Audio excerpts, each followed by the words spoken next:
Climate Now, in collaboration with Copernicus.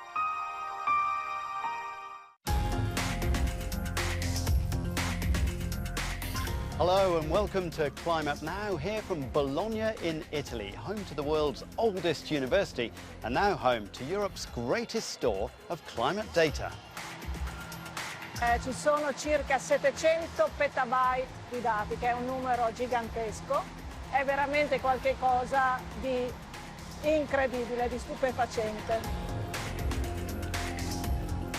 That's our story coming up, but first the latest data from the Copernicus Climate Change Service.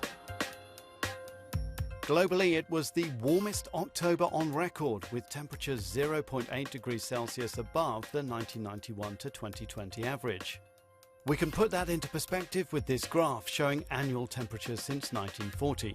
2016 is the current record holder. But 2023 is now clearly much higher, meaning we're on track for this to be the hottest year on record. October in Europe was marked by some extreme weather, with Storm Babette battering the UK, Germany, Denmark and France, claiming lives and causing widespread flooding.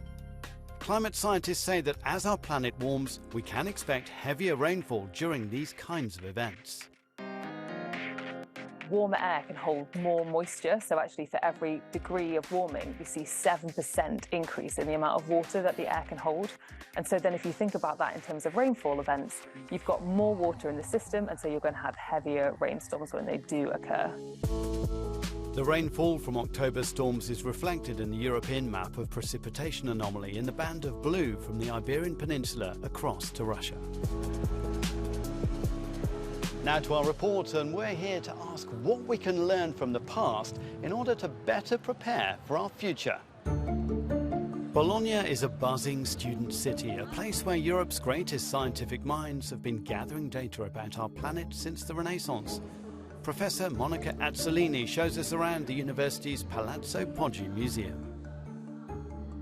This is one of the many European collections of the 16th century that tried to put together as much information as possible about the world as they knew it. Now we rely more on numerical data, but the idea is exactly the same. The idea is to make sense of the world by collecting as much information as possible about it. Today, that quest to understand the Earth and accurately predict the future continues here at the Tecnopolo di Bologna, home to Europe's climate data store. Climate scientist Susanna Corti often uses the records here. Avremo bisogno di qualche cosa per proteggerci le orecchie, perché è molto rumoroso. The centre has a complete set of records dating from 1940 to today. So we basically have like the history of the world's weather and climate here. Sì, esattamente. Inside the servers, there's information useful for managing the impact of climate change on agriculture, cities, health, and even clean energy production. Ci sono anche tanti altri settori, sia della società che dell'economia, che possono utilizzare questo tipo di dati, per esempio sulla produzione di energia. Può aiutare una pianificazione di quello che saranno appunto queste grandi centrali di energia eolica, oppure anche di altri tipi di energia rinnovabile come energia solare. Scientists like Susanna use the data to simulate the future of our climate.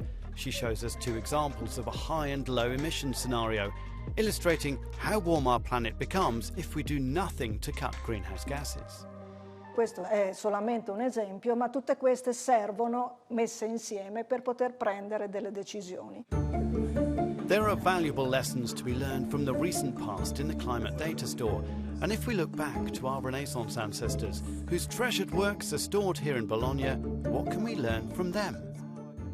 I think one of the lessons of the past is that they believed that the Earth was a living being and that they were part of this environment, and changing things could lead to problems. Well, that's all we have time for here in Bologna, but you can head over to euronews.com/climate now to see all of the data presented in this programme, and I'll see you next time.